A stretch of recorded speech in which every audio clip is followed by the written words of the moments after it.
Attention, vous écoutez un programme audioactif.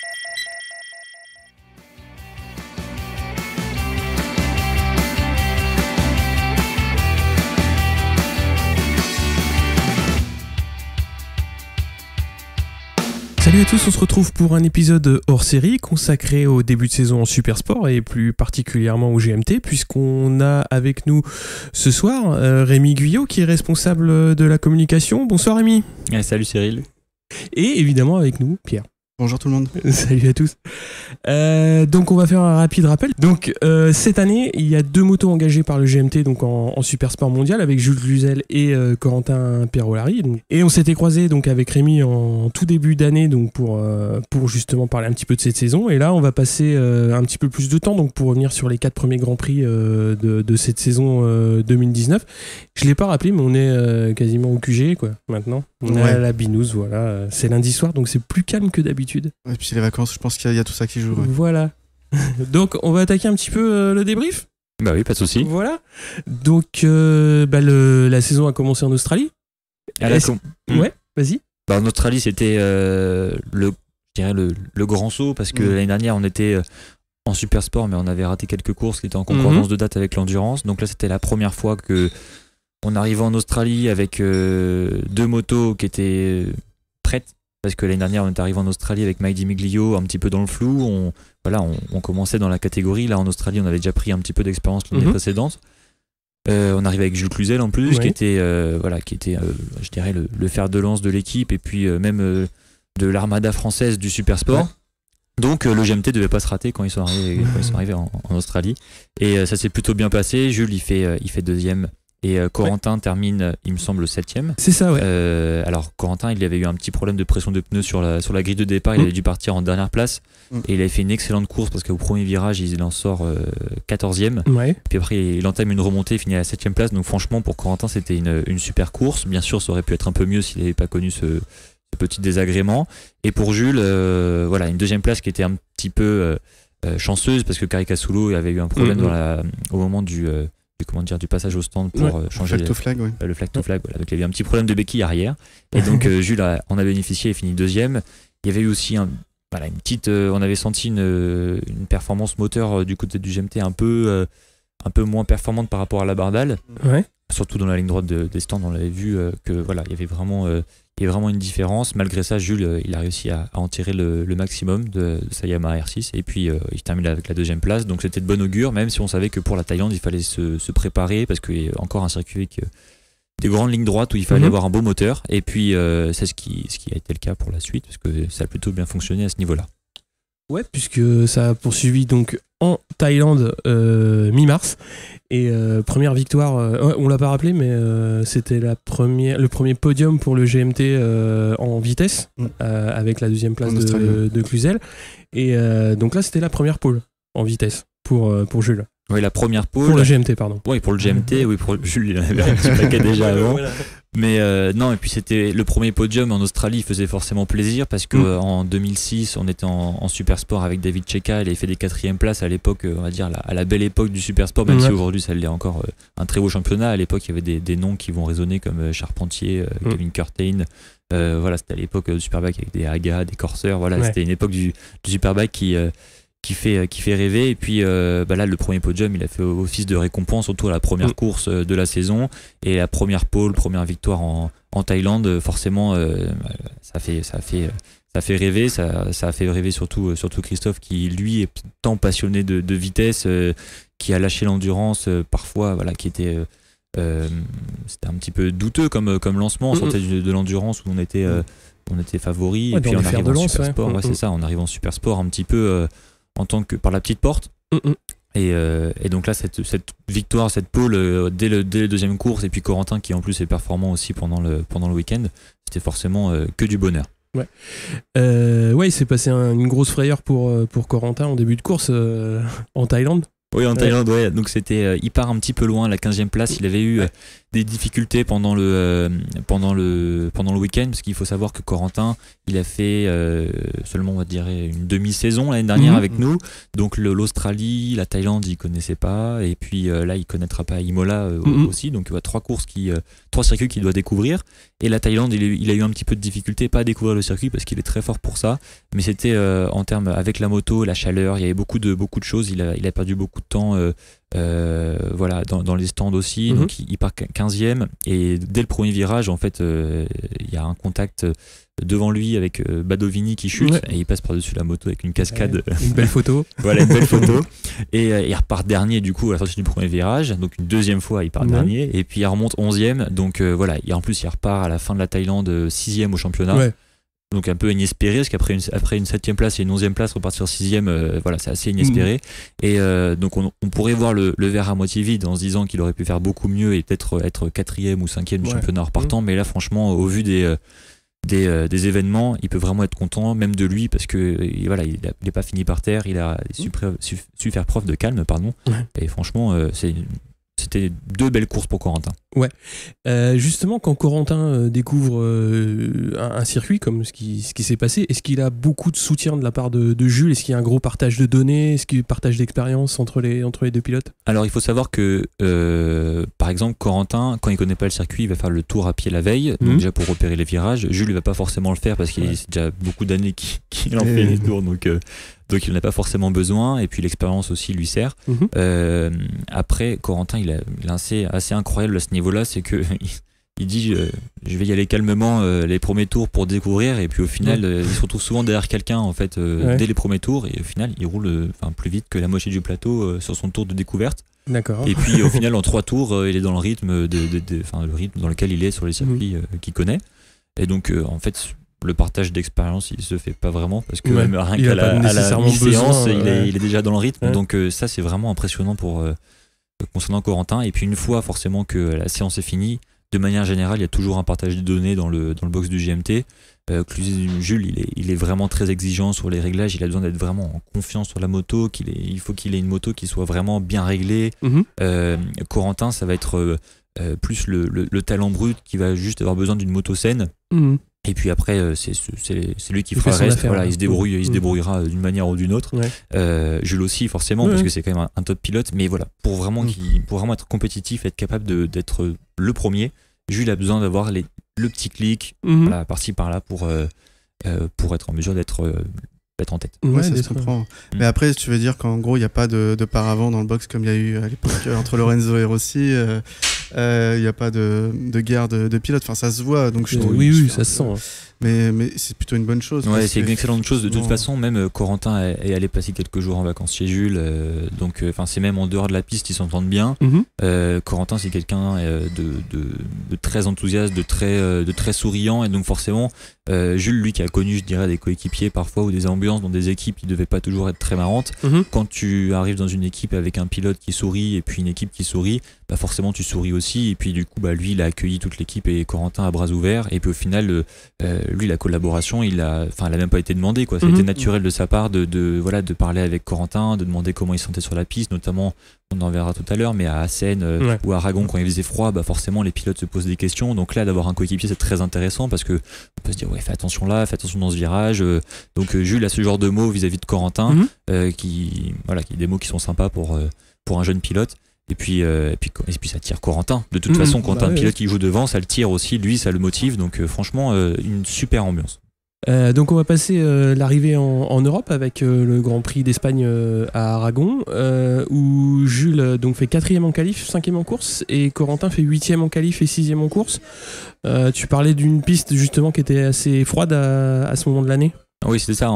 Quand on arrivait en Espagne, donc c'était début avril, des conditions, alors il me semble qu'on tournait aux alentours des 8-10 degrés. Il faut savoir que les Pirelli, tout le monde roule en Pirelli en super sport, et c'est des pneus qui sont particulièrement efficaces quand il fait frais. Donc c'est pas tant un désavantage que ça pour les pilotes. Malgré ça, ça met pas en confiance, parce que quand le pneu décroche brutalement, donc il y a une gestion de la glisse que les pilotes recherchent souvent et qui est difficile à trouver justement parce qu'il fait froid. Et durant cette manche à Aragon, Krummenacher et Caricasoli c'était vraiment très très fort. Donc ce sont les deux pilotes qui jouent, je dirais les avant-postes avec Jules. Et donc voilà, il y a une recherche de réglage de la part de Jules tout au long du week-end. Il y a eu beaucoup de temps passé au box. Je dirais que c'est ça qui a causé peut-être la perte de la première ligne en qualification et du podium en course. Et pour Corentin, c'était enfin, il part 8ème, donc c'était sa meilleure qualification de l'année. Lui, c'était franchement une bonne qualification, un bon week-end. Il a fait beaucoup de tours. Et c'était d'ailleurs à Aragon qu'il avait commencé l'année dernière avec nous. Et donc ça l'a fait rire parce qu'en fait à la fin de la première séance d'essai libre, il roulait déjà 1 seconde plus vite que son meilleur temps de qualification de l'année dernière. Et donc il disait j'attaque même pas et je suis déjà plus vite. Donc il était vraiment, c'est là qu'il s'est rendu compte des progrès de l'équipe et de la moto. Il y a une prise de conscience de sa part justement des différentes marches qu'il est en train de gravir. Que ce soit lui personnellement, que ce soit dans sa vie perso, dans sa vie pro, je dirais de pilote, et puis dans sa vie de pilote lorsqu'il est au guidon de la gamme R6, il le dit sans cesse. Il le dit, je suis en train de grandir, je me sens de mieux en mieux. Moi, je suis dans un environnement qui me permet de m'exprimer au mieux. Et puis la moto aussi a progressé. Et puis d'ailleurs, notamment grâce à lui, parce que au final, quand Mike est parti du GMT, c'était aussi parce que la moto, justement, il y avait des doutes. Et donc lui, il n'arrivait pas justement à élucider le mystère, à savoir est-ce que c'était lui, est-ce que c'était la moto, est-ce que c'était les autres, d'où venait le problème. Et quand Corentin est arrivé, justement au final il a remis aussi la moto sur le droit chemin. Et au final en fin de saison dernière il fait des 6e places, il fait des top 5 justement, et c'est aussi grâce à lui. Alors pour un jeune pilote, il a des bons ressentis, il a les bonnes paroles quand il descend. Alors il a parfois du mal à mettre les mots sur sur ce qu'il ressent, mais en tout cas ses sensations sont toujours bonnes. Et ces indications sont souvent précieuses. Et d'ailleurs, à chaque fois qu'il descend de la moto, on se rend compte que ce sont les mêmes que Jules. Donc ça, c'est vraiment... Demain, si jamais il était dans un team où il devait être amené à être tout seul, l'écurie pourrait vraiment faire confiance à Corentin sur ses ressentis. Ouais, malgré son jeune âge et sa faible expérience, il n'y a pas de fausse piste, quoi. Exactement, c'est ça. Et puis Jules, Jules justement, qui a cette expérience et qui a ces mots précis, qui peut dire, vraiment, c'est un problème de suspension avant, de fourche, de suspension arrière, c'est un problème de choix de pneus, c'est un problème de braquet, de puissance moteur. Lui, il est capable de mettre le doigt dessus. Il peut faire aussi des erreurs comme tout le monde, mais il a les mots justes qui permettent d'ouvrir aussi l'esprit de Corentin et de dire ah oui c'est vrai, il a peut-être raison, c'est peut-être ça exactement ce que je ressens. Et donc aujourd'hui franchement c'est vraiment facile de travailler avec les deux parce que justement ils ont les mêmes ressentis, quoi. Ils vont dans la même direction. On va passer donc à la 4e course, donc qui s'est déroulée à Assen, donc pareil mi-avril, et là quand même samedi de la neige, les bonhommes de neige. Incroyable. C'était assez vous avez pas été trop pénalisé, je crois, le Super Sport, si? Non, ça va. En Super Sport, ça allait parce que c'est arrivé 600, en fait en fin de qualification, c'était en fin de qualification. Et je crois que c'était surtout les 300 qui étaient très handicapés. Il n'y a pas eu la course lente. Pour se reclasser, donc puis même durant les qualifications, il y avait un petit débat qui s'installait entre les pilotes parce qu'il y avait cette année en 300, il y a donc 2 séries de 30 pilotes, quoi. Et il avait une série qui a été plutôt sous la pluie, et même si c'était une pluie froide, je dirais, et puis l'autre qui était sous la neige, et donc avec une piste encore un peu plus humide, et donc avec le règlement, et il y a eu des pilotes qui étaient qui jouaient normalement les avant-postes, qui se retrouvaient au fond de la grille parce qu'ils étaient dans la 2e série, donc c'est aussi le problème qu'on peut retrouver dans ce type de formule, même si elles sont beaucoup plus spectaculaires quand tout roule, donc franchement pas s'en plaindre non plus. Une course à 50, c'est compliqué quand même. C'est clair qu'une course à 50, c'est compliqué. J'ose même pas imaginer une qualif à 50, quoi. Oui, c'est sûr. Non, mais de toute façon, leur format, ça ressemble un peu à ce qu'on a en France avec le promo sport. Et on voit que c'est des formules qui fonctionnent bien.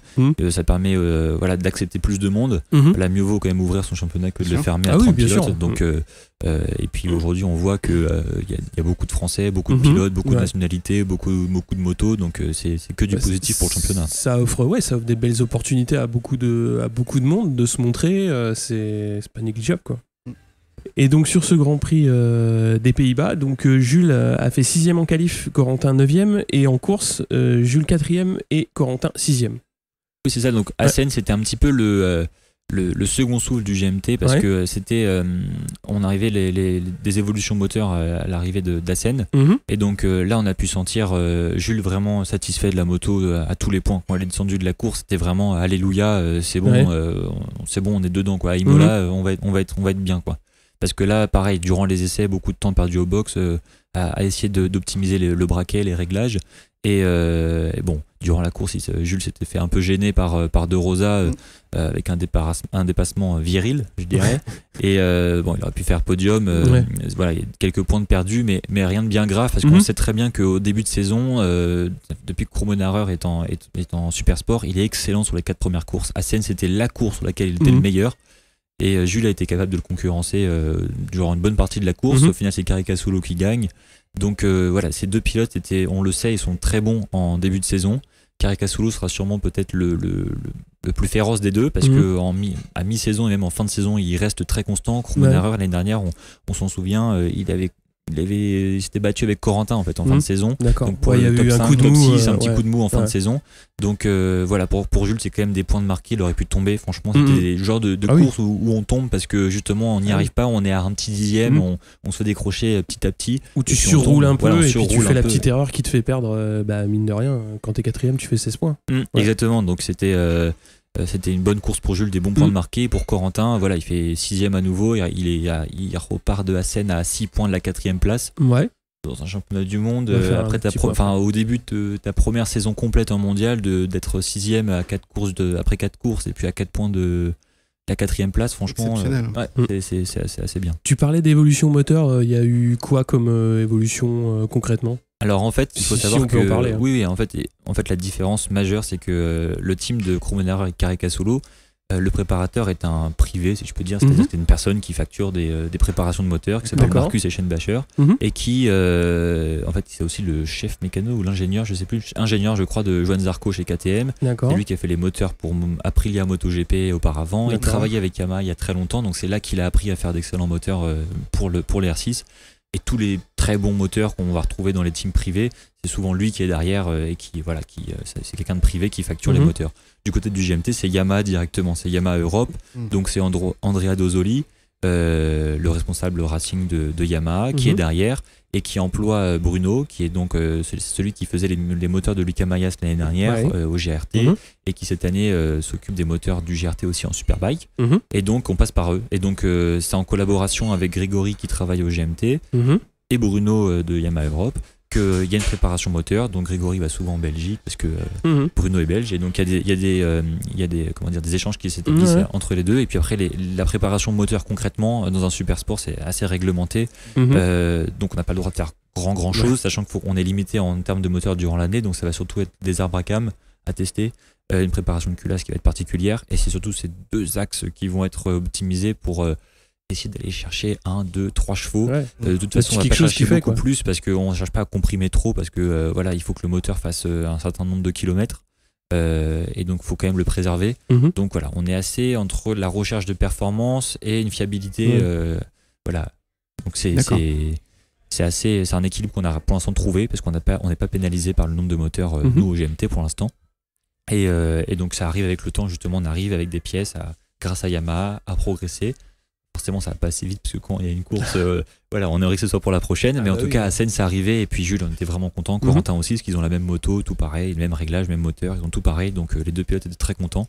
Jules était plus en mesure parce que de juger parce que c'était lui qui était derrière Krummenacher et Caricasulo durant la course. Mais voilà, ils ont été tous les deux très contents. Corentin, il a fait une bonne partie de la course aussi à Assen dans le bon paquet, quoi, on va dire. Il est décroché un peu après la mi-course. Ouais, c'est ça. Et puis il était à la lutte avec Luca Mayas, qui n'est pas non plus bon, et qui découvre sa nouvelle moto cette année, mais il était à la lutte avec son coéquipier aussi, enfin Okubo, le coéquipier de Mayas, donc il finit devant les deux. Non, il a fait une belle course, encore une fois, Corentin. Moi, je suis étonné de voir son adaptation rapide, comme tu dis, sa progression constante. Pour l'instant, il fait que montrer qu'il progresse, et on ne sait pas où potentiellement il va s'arrêter, quoi. Mais c'est bien pour le GMT, je pense. Bah oui. Et puis même, il faut noter aussi que Luca Mayas, lors des 2 dernières courses en Europe, il a quand même passé déjà un premier step. Lui qui avait du mal, surtout en Australie, en Thaïlande, c'était vraiment, enfin pour lui, ça devait vraiment être, il mangeait vraiment du mal. Et là, les 2 courses européennes, quand Corentin s'est battu avec lui, c'est aussi quand Luca a fait un step. Donc ça le tire, et puis c'est un pilote d'expérience. Voilà, les deux s'entendent bien en plus en dehors de la piste.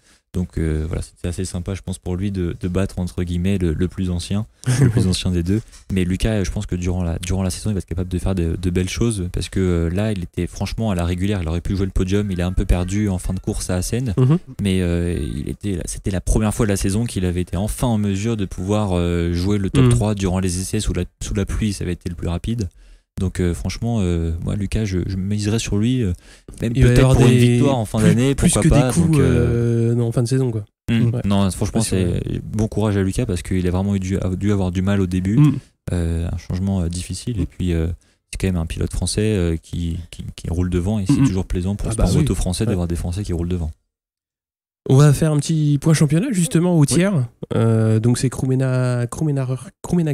Je sais pas, les deux, je crois que ça se doit les deux. Krummenacker qui est en tête avec 90 points devant son coéquipier donc chez Bardal, Caricasulo 73, Jules Cluzel 3e avec 69 points, devant Gradinger avec 40 points donc du team Kallio, Okubo 37 et Corentin Perolari 34 donc 6e, Luca Mayas 32 points donc Okubo et Mayas sont chez Puccetti, et Jules Danilo est 13e sur Honda. Oui.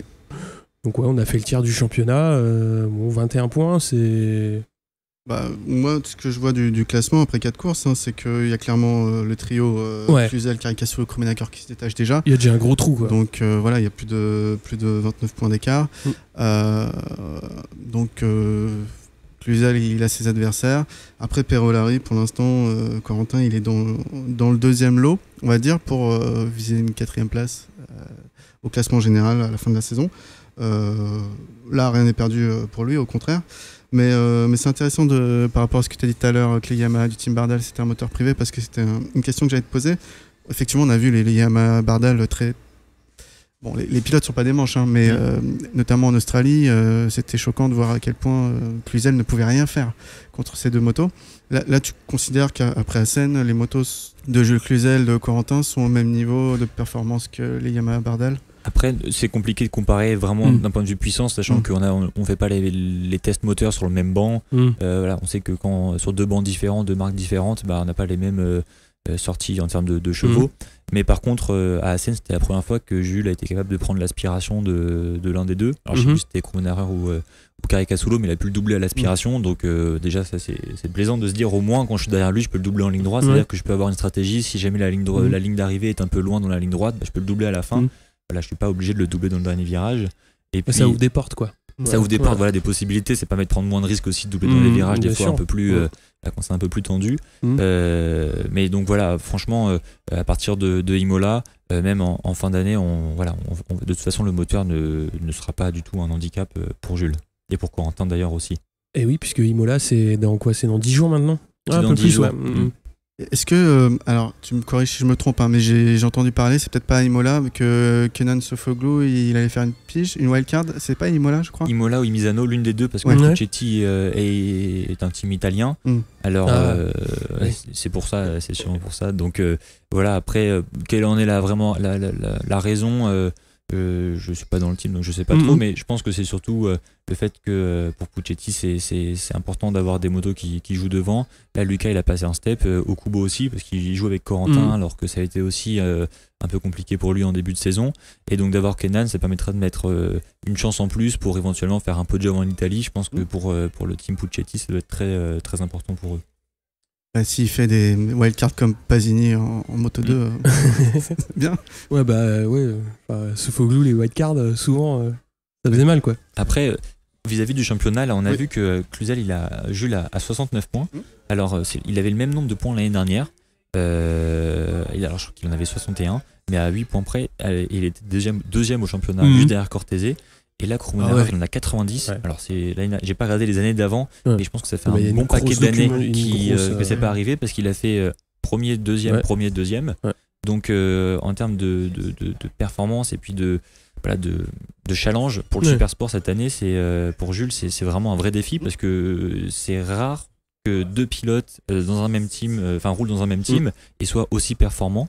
Après peut-être que quand la fin de saison va arriver, peut-être qu'il y aura des tensions qui vont naître entre les deux à voir, mais en tout cas franchement ça va être un championnat qui va être très intéressant à suivre parce que les trois sont très performants. Et on a là il est tombé à la scène, mais Raffaele De Rosa sur sa MV Agusta qui est une moto complètement différente. Il a montré qu'il pouvait être rapide, pas forcément sur toute la durée de la course, ça peut être un peu plus compliqué pour lui, mais effectivement je pense qu'il peut aller grappiller des gros points aussi. Oui, De Rosa, puis il y a de Gradinger qui a été excellent aussi, qui lui continue sa progression, qui possède une bonne moto, donc c'est un pilote autrichien qui était soutenu par le Yacht, donc le team qui est un peu plus connu en endurance. Et donc Gradinger qui va aussi être capable, je pense, de faire quelques podiums. Il a fait son premier podium notamment à Assen. Et là, ça va être intéressant de le suivre. Et puis après, pourquoi pas Corentin et puis Lucas aussi qui vont arriver. Jules, Danilo, ça risque d'être peut-être plus compliqué en début de saison, en milieu de saison. Mais voilà, j'ai beaucoup discuté avec lui. Il est quand même content de sa machine et de son team. C'est quand même professionnel, la structure dans laquelle il est. La moto est quand même si elle est un peu vieillissante, il en est quand même satisfait parce que voilà, d'un point de vue moteur notamment, c'est une machine qui est performante, qui lui permet de s'exprimer par rapport à l'année dernière en Moto 2. Et voilà, c'était vraiment compliqué pour lui. Ouais, c'est là où il a fini tout le temps dans les points, sauf quand il a eu sa panne. Oui, c'est ça. Il me semble qu'il a tout le temps terminé dans les points. Parce que t'as vite fait de finir la tête dans le sac quand tu passes une saison en Moto 2 où tu marques pas de points et tu galères, quoi. Il faut retrouver la motivation surtout. Exactement. Imaginez que lui, en plus, comparé à d'autres pilotes, il voyageait tout seul. C'est-à-dire que quand il allait en Outre-mer, c'était tout seul avec son casque sur les oreilles, il partait de chez lui et puis il allait sur la course. Et puis quand tu sais que c'est sûr que tu termineras dans les 5-10 derniers, pour se motiver pour aller faire ça, on n'a pas envie d'y aller. Et donc en plus de se relancer dans un championnat où on n'est pas sûr d'être performant, même si on croit en soi, on connaît pas la moto, on connaît pas l'équipe, on connaît pas le niveau du championnat parce qu'on n'y a pas roulé, on connaît pas certains circuits. Voilà, franchement pour Jules, c'est quand même un bon début de saison. Il a été solide. En Thaïlande, il était 8 ou 9e. Il se battait avec Mayas avant d'avoir un problème technique. Donc voilà, c'est quand même un bon début de saison pour lui aussi. Faut confirmer, mais ça part bien. Et d'ailleurs, si je peux faire une petite digression, tout à l'heure, tu as parlé du nombre de moteurs que peut faire de nombre de kilomètres que peut faire un moteur en super sport, et on parlait de classement, donc là ces deux faits, ça m'a rappelé une petite histoire qu'on a vue avec un certain pilote Hector Barbera qui était jusqu'à Aragon 4e au classement, donc là on le voit plus, mais qu'est-ce qui s'est passé, est-ce que ça a parlé un peu dans le paddock de lui ou pas? Ce qui était intéressant de voir, c'était qu'il semblait avoir une moto relativement performante puisqu'il était 4e au classement général. Après, est-ce que ça aurait duré sur la saison, on ne sait pas. Il s'est plaint que sa moto avait trop de kilomètres, son moteur, c'est ça. Et que du coup c'est pour ça qu'il n'était pas assez performant. Mais c'est quand même, moi ça me paraît, je reviens toujours pas de cette histoire. Oui. Ouais, c'est surprenant. En fait c'était le Team Todd, donc c'est un team avec lequel il était champion du monde. Alors je sais plus, je crois que c'était en 2,5. Donc c'était au début des années 2000 et ça avait très bien fonctionné. Pour être champion du monde, il faut être très performant. Donc il y avait eu une belle histoire, et d'ailleurs quand ils sont revenus tous les deux en super sport, c'était aussi une belle histoire pour le promoteur. Et puis la moto, il me semble, est arrivée un peu tard. C'était ce que Barbera me dit dans un communiqué ou dans une interview. Donc il avait roulé avec des pièces d'origine. La moto était à peine sortie, de la boîte. Limite les polis ont été mis par du week-end. Et il a quand même fait une belle course. Je crois qu'il finit 4e en Australie. Et puis voilà, à la fin en Thaïlande, il casse un moteur. Et puis quand il arrive à Aragon, il me semble qu'il en casse un 2e. Et donc, mais après, là, c'est des frais qui sont énormes pour un team. Après, comme on l'a dit tout à l'heure, il y a aussi une réglementation. Donc, c'est forcément compliqué de continuer la saison parce que ça veut dire qu'il faut mettre des moteurs qui sont beaucoup moins performants pour pouvoir terminer la saison sans avoir de pénalité. Donc, et puis après, Barbera a retrouvé un guidon la semaine d'après en Superbike pour remplacer Mercado à Assen. Mercado, c'est Mercado sur la Kawasaki. C'était sur la Kawasaki. Et donc voilà, c'était franchement, je pense, une histoire qui va être compliquée à régler. On va parler un petit peu de Superbike quand même. Puisqu'il va y avoir l'arrivée de Loris Baz. Surtout sur une équipe qui est assez renommée en... historique. Historique. Ils ont l'expérience. Sur une Yamaha qui est annoncée comme avec le support de l'usine, on va dire. Donc ça va être un gros challenge d'arriver en cours de saison. Oui, c'est ça. Et pour puis lui. Surtout que l'année dernière, en fait, Tenkate, pour peut-être ceux qui ne le savaient pas, c'était un team Honda officiel qui a toujours été supporté par Honda. Et puis un team emblématique du Superbike. Ils ont gagné des titres avec Tozland. En Supersport, ils ont roulé avec Sofoglou, avec Charpentier, avec tous les grands noms qu'on a connus en Superbike. Et donc l'année dernière, ils ont perdu le support d'Honda, donc clé sous la porte pour 2019 pour le team Take It. Et puis pour Dorna, c'était pas forcément Dorna, donc qui est l'organisateur du Superbike, le promoteur. C'est forcément pas une bonne nouvelle quand on perd un team de cette renommée-là. Donc il y a eu un soutien de Dorna, soutenu aussi par Yamaha et donc par Eric De Seine, le numéro 1 de Yamaha Europe. Et donc et puis bon voilà, il y a eu beaucoup de pilotes qui ont été sur la liste, je pense. Après j'étais pas dans les petits papiers, mais voilà, Loris était parmi les pilotes qui justement sont restés sur la touche durant le mercato hivernal. Et donc c'était sûrement je pense, c'est un excellent choix de l'avoir pris lui, parce que c'est un pilote qui est performant, en plus qui a une bonne image, qui a une bonne communication, qui a fait de belles choses en Superbike. Quand il était sur la Kawasaki, il était capable de concurrencer Jonathan Rea. Donc voilà, un excellent choix, je pense, pour le championnat, pour le team aussi, et pour la marque Yamaha. Ça va être intéressant d'avoir une moto supplémentaire aussi sur le plateau. Sur le plateau, hein. Et puis Yamaha va avoir 5 Yamaha sur 5 Yamaha soutenus en plus par Yamaha, officiellement. Donc ça veut dire 5 fois plus de données, 5 fois plus de bons pilotes.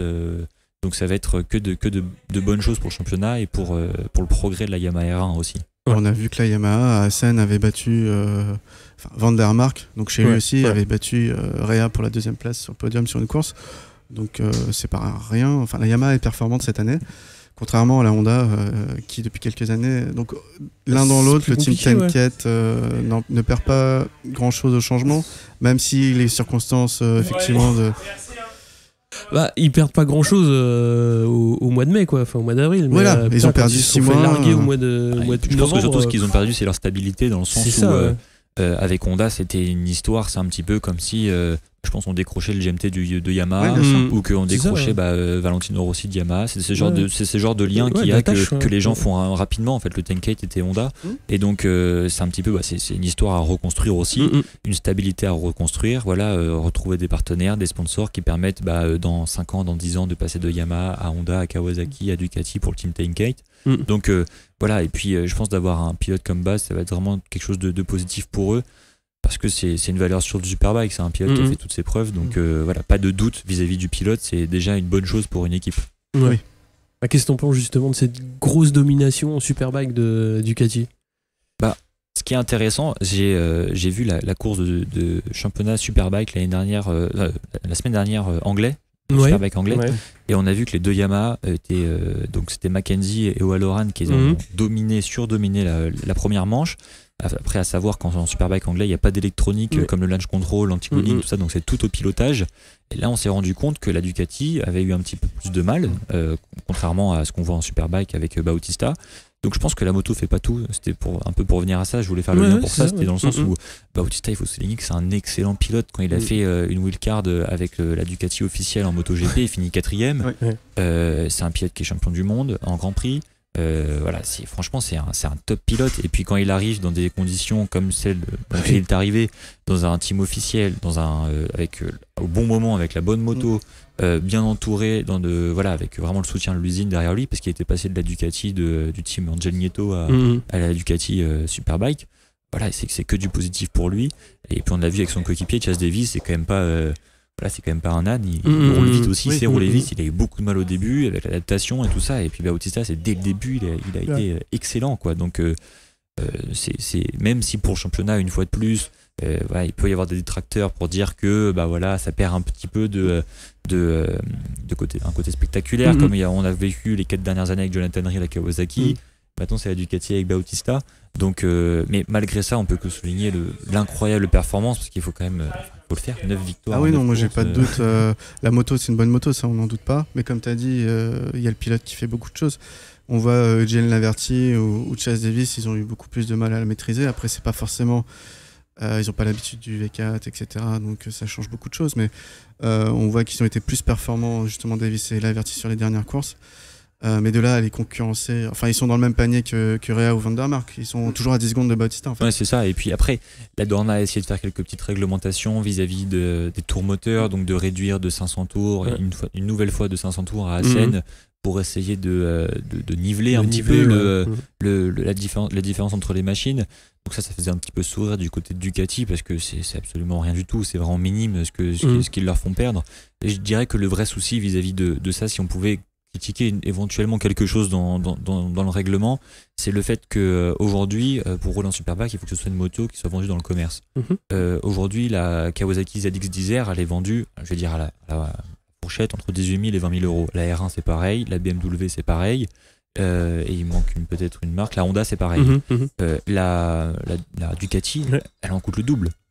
Donc ça veut dire que d'origine, en fait, la performance de la moto est meilleure. Donc c'est-à-dire que le règlement, il devrait y avoir un règlement. Après, je suis pas dedans, et puis c'est juste simplement un avis, mais je pense qu'il devrait y avoir quelque chose, notamment peut-être un plafond défini à l'avance, à ne pas dépasser pour les constructeurs, parce qu'aujourd'hui, une moto à 40 000 euros ou à 50 000 euros pour la Ducati, Kawasaki, s'ils veulent faire une moto à 80 000 euros l'année prochaine, ça sera le cas. C'est une course à l'armement qui va se réorienter. Mais elle ne peut qu'arriver si ça ne change pas. Je vais te corriger. C'est bien, il y a bien une limite à 40 000 euros. À 40 000 euros, c'est ça. Et à 500 exemplaires vendus minimum. D'accord. C'est pour ça que la Priya qui a été refaite il n'y a pas si longtemps que ça, la RXGP, elle est limitée à 50. Ils peuvent pas l'utiliser en Superbike. Ah, c'est pour ça, tu vois. Mais après, c'est là qu'on se rend compte. Après, à ce moment-là. Est-ce qu'elle coûte vraiment 40 000 euros à fabriquer? Ça, c'est pas sûr. C'est soit ça, mais sinon, ce qu'on peut se dire, c'est que. Non, c'est surtout le fait qu'à 40 000 euros, l'écart, on se voit qu'il est énorme. Au final, c'est surtout ça. Après, moi, je connaissais pas cette partie-là du règlement. C'est hyper intéressant, ce que ça veut dire qu'ils l'ont déjà fait et qu'ils l'ont anticipé. Mais c'est surtout justement un réajustement qu'il faut faire à ce moment-là, et de se dire, non, c'est pas 40 000, c'est vraiment 20 000 euros ou 25 000 euros. Parce qu'aujourd'hui, même si Ducati a une image un petit peu plus élitiste du sport moto, c'est la moto, voilà, c'est la Ferrari de la moto. Quand on voit une Ducati dans la rue, voilà, on la remarque. Justement, malgré ça, s'ils veulent faire de la course moto, il faut s'adapter par rapport aux concurrents, par rapport au marché. Et c'est pas parce que ils ont un côté, peut-être des coûts de production plus élevés qu'ailleurs, que ils doivent faire des motos qui sont 2 fois plus chères et peut-être 2 fois plus performantes sur certains points, notamment moteur. Parce que ça embarque beaucoup plus peut-être d'électronique qu'une autre. Oui, ou même de technologie, tout simplement peut-être de base, des trucs en carbone, des ailerons. Et surtout de recherche et de développement de point de vue général, en fait, de la moto, d'optimisation de la moto. C'est-à-dire que quand elle sort de la boîte, c'est une moto qui est plus performante que la Kawasaki de base, ou que la R1. Donc voilà, je dirais que ce serait juste là-dessus. Mais malgré ça, on l'a vu par exemple à Assen, sur des circuits où il y a peut-être moins de lignes droites, là où la Ducati est majoritairement vraiment meilleure que les autres motos, c'est surtout sur le moteur. Même sur un petit circuit, Bautista est resté devant. Il y a eu un écart qui a été réduit. Voilà, c'était pas 15 secondes, c'était plutôt 10. Mais il faut souligner aussi que Bautista, il est excellent. Je suis sûr que s'il avait été sur une autre marque, il aurait aussi joué devant. Bien sûr. Et pour en revenir au Ducati, mais ils ont toujours eu cette politique depuis les années 90 à produire un modèle de série, la V4 par exemple, et produire un modèle destiné uniquement à l'homologation Superbike, V4R pour ce cas-là, ou 999R, etc. Et qui a toujours eu cette exclusivité, alors que les marques japonaises, ils ont toujours vendu un seul modèle, c'est-à-dire la ZX-10R, et point, en fait, t'achètes la moto qui est en Superbike, c'est la même. Ducati a toujours eu cette dualité, créer une moto spécialisée Superbike, dérivée de la série. Puis là, en plus, ils l'ont développé, ils l'ont éprouvé avec Pirot en championnat italien. Et après, elle arrive, elle est toute cuite pour le Superbike. Bien sûr. Et puis surtout, c'est que le Superbike, pour le MotoGP, ça va être forcément la Formule 1 de la moto. Donc ça va être les teams, enfin même pas, c'est les usines qui s'investissent et qui créent des teams. En Superbike, c'est plutôt des affiliations qu'il y a entre des teams existants et des usines. Et le Superbike, c'est clairement sur le papier, la démonstration qu'une moto est plus performante que l'autre, dans le sens où ce sont des motos qui sont de série, qu'on retrouve dans le commerce, et que même s'il y a un règlement qui permet d'optimiser les motos par rapport à ce que quand les gens l'achètent en concession, il y a vraiment une démonstration comme quoi, aujourd'hui, la Honda qui est vendue, c'est sûrement la moto qui est la moins performante par rapport à la Kawasaki, la Yamaha et puis la Ducati. Mais demain, quand ils vont sortir un nouveau modèle, si la Honda est amenée à être aux avant-postes, on pourra se dire justement la Honda a progressé, donc la Honda d'origine, aujourd'hui je peux aller en concession et puis rouler en championnat de France et me dire que la Honda fonctionne bien. Et puis il y a une proximité, je trouve aussi, entre les deux teams, Aruba et Missiono Uno, donc Ducati MotoGP et Ducati Superbike, qui a peut-être pas forcément dans les autres marques. Je pense à Yamaha parce que Kawasaki n'est pas en Superbike. Qui est Yamaha, j'ai l'impression, vu de l'extérieur, que c'est beaucoup plus segmenté, alors que effectivement, par exemple, Aruba sponsorise aussi les pilotes MotoGP, par exemple, ils ont aussi leurs sponsors en MotoGP. Voilà. Et surtout, c'est Ouais, Ducati, c'est un peu c'est plus une de lien, plus ouais. petite entreprise, enfin avec beaucoup moins Bien de sûr. salariés. Donc Oui. de base, il y Ouais. a forcément un esprit familial naturellement Ouais. qui se crée. Forcément, à Yamaha, il y a Ouais. des antennes dans chaque pays, bon, comme Ducati sûrement, mais il y a une antenne en Europe, une antenne aux Ouais. États-Unis, enfin, en Amérique, une antenne au Japon, avec beaucoup de strates, voilà, le bureau exécutif. Enfin, il y a beaucoup, Ouais. forcément, dans des grandes entreprises comme ça, il y a des choses qui sont définies, voilà. Il y a de l'inertie et du coup Exactement. chez Ducati il y a C'est l'agilité intéressant du coup justement qui, de voir ça, qui va, quoi. ça se ressent même de l'extérieur, ça se voit, c'est vrai que ça se voit. Et justement Yamaha, je dirais que même dans les marques japonaises, c'est peut-être la plus familiale de toutes, justement parce que voilà, on parle tout le temps, on nous en parle de Yamaha Family, on nous en parle tout le temps entre les pilotes, il y a quand même beaucoup de choses avec des projets pour les jeunes, où voilà, il y a quand même beaucoup de choses du côté de Yamaha qui sont faites en faveur d'un esprit de famille, et donc il y a peut-être une volonté de concurrencer Ducati sur ce point-là, ou des marques comme Aprilia également, qui sont des marques avec moins de budget, ou pas moins de budget, mais moins de salariés en tout cas. Ouais. Ouais, taille un petit peu plus humaine, enfin un petit peu moins. Ouais. Bon, on a fait le tour. Bah oui. J'avais juste une question à te poser. Il y a l'European Talent, l'European Supersport qui a commencé depuis la Manche Aragon. Donc il y a 3 concurrents cette année, un anglais et 2 français. C'était Cal Smith, Gaëtan Materne et Xavier Navant, c'est ça? C'est exactement ça. Voilà, j'imagine que tu les as croisés, les 2 petits français. Alors ils ont eu beaucoup de problèmes sur les deux courses, je crois. Oui. Mécanique notamment. Voilà, qu'est-ce que tu penses d'eux? Du coup, nous on les connaît pas du tout. Alors, je vais commencer par Gaëtan Materne, parce qu'il roule dans le team Flambeau. En fait, le team Flambeau, c'est le team de Laurent Angel dont j'ai parlé tout à l'heure. Sur Kawasaki, sur Kawasaki, c'est ça. Ils sont localisés à Ivry-sur-Seine, donc je dirais à 200 mètres du GMT. Donc forcément, il y a un esprit un peu pote qui se développe entre nous. Et puis Gaëtan, voilà, j'avais roulé avec lui en championnat de France Super Sport, donc je le connaissais, je savais qui il était quand il est arrivé. Et voilà, lui, il savait en arrivant, il avait eu un titre en 600 Pirelli en championnat de France, mais il n'avait pas dominé le championnat Super Sport général, donc il savait que quand il allait en championnat du monde Super Sport, c'était vraiment pour apprendre, pour s'inspirer des meilleurs, voilà, prendre des roues, engranger un maximum de tours et d'expérience derrière les pilotes. Il a eu quelques problèmes mécaniques à Aragon et à Assen qui l'ont fait passer beaucoup de temps au box, décidément. Et puis donc lui, l'objectif, je dirais que c'est vraiment un objectif personnel qu'il va avoir. Il a eu le malheur de ne pas être qualifié à Assen. Malgré ça, il a quand même pu faire énormément de tours. Il a vraiment progressé durant le week-end. Et donc, je pense que c'est vraiment des objectifs en termes de chrono que lui va avoir. Et puis, de toute façon, les places viendront avec le chrono. Donc, lui, c'est vraiment, je pense qu'il est recentré sur lui, sur son pilotage, sur sa moto. Il ne regarde pas les autres. C'est vraiment lui, il est concentré sur ce qu'il a à faire. Du côté de Xavier Navant, le GMT... l'avait fait rouler à Carole en octobre dernier parce qu'on l'avait repéré en championnat. Il roulait en championnat d'Italie en fait en 600 en stock en Italie, et il roulait à Misano en 1,40 ou 1,41. C'est à peu près les chronos que Corentin avait fait en mondial, pas avec la même moto. Donc c'était des chronos qui étaient très très intéressants, surtout qu'il avait 16 ans à l'époque. Donc là il en a 17 ans. Et à Carole, il fait 3 heures sur la piste, des conditions moyennes, je dirais 10-11 degrés, et puis il roule en 1-1. Voilà, je crois qu'il aurait joué en gros la victoire en Super Sport France rien que dans des conditions d'essai. Donc voilà, un pilote qui est talentueux comme on en voit rarement, et qui a décidé de se lancer dans le grand bain.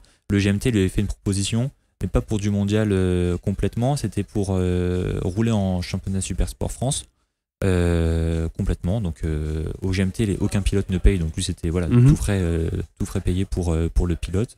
Et 2 wildcards en championnat du monde Super Sport. D'accord. Il avait cette opportunité-là, où il avait l'opportunité de s'engager directement en mondial, sachant que honnêtement il en avait le niveau. C'était franchement, on lui en veut pas du tout, parce que on comprend tout à fait quand on est jeune et qu'on a le niveau d'aller en mondial, d'apprendre au plus vite, on peut y aller. Faut y aller. Donc il allait dans ce team DK Racing, avec qui il a eu des problèmes également mécaniques, des chutes, voilà, et un manque de confiance dans la moto. Voilà, parce que c'est vraiment un pilote talentueux qui peut faire de belles choses, et à 17 ans il aura encore plein d'opportunités pour montrer ce qu'il est capable de faire. Donc à suivre, et voilà. Ok, merci. Merci beaucoup, merci à vous. Et puis c'était super. On vous retrouve de toute façon très vite, puisqu'il va y avoir Imola, Rérez, Misano et Donington Park avant l'été. C'est ça. Ouais. Et après, à partir de septembre, Portimao, le gros rendez-vous après, ce sera Manicourt. Et après, il y aura le circuit de Villicum. En Argentine. En Argentine. Et Losail pour clôturer. Voilà. Ouais. Encore 8 courses. Oui, encore 8 courses. Ça va arriver vite. Ouais, c'est par paquet de 4 en fait. Et puis il y a une grosse pause l'été qui avait posé souci à Loris Baz l'année dernière. Il s'en était plein. Mais Non, et puis surtout, les deux pilotes, Jules et Corentin, se sentent vraiment à l'aise sur les 4 derniers. Donc sur Portimao, Manicourt, l'Argentine et puis Losail, c'était là qu'ils avaient été vraiment bons. Et donc voilà, ça sera une saison qui sera à suivre tout au long de l'année. Voilà, et je pense que le championnat se jouera vraiment jusqu'à la fin. Ouais. Et ça sera intéressant à suivre. Surtout quand il y a des paquets devant qui sont quand même assez serrés, tout peut arriver quoi. Oui. Exactement. On l'a vu à Rérez en MotoGP l'an dernier. Et puis pour le Superbike, on verra justement ce que Kawasaki, Yamaha sont capables de faire face à Ducati pour essayer de les contrer, d'aller chercher quelques...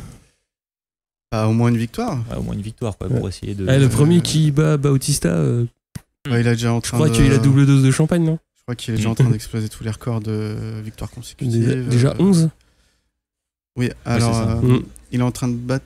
Il a égalisé le record de victoire sur une saison de Réa de l'année dernière. Ouais. Et je crois qu'il ou... Non, il a battu le record de victoire consécutive qui était de 9. D'accord. Et là, il est à 11. Non, mais c'est extraordinaire. Même, il faut se rendre compte que vraiment, c'est vraiment à souligner. C'est un petit peu comme on a un Messi ou un Ronaldo en foot. C'est souligner le fait que des fois, il y a des pilotes qui arrivent sur le tard comme ça et qui dominent tout. Et même quand on est devant avec 15 secondes d'avance, il ne faut pas faire d'erreur. Faut pas. C'est même presque plus compliqué que quand on est en bagarre parce que justement, on est tout seul. Il faut continuer de rouler vite et d'imprimer un rythme. Et même quand on voit ces temps, c'est régulier comme on voit rarement. C'est presque au 10e près. Et franchement, Bautista, il est incroyable cette année.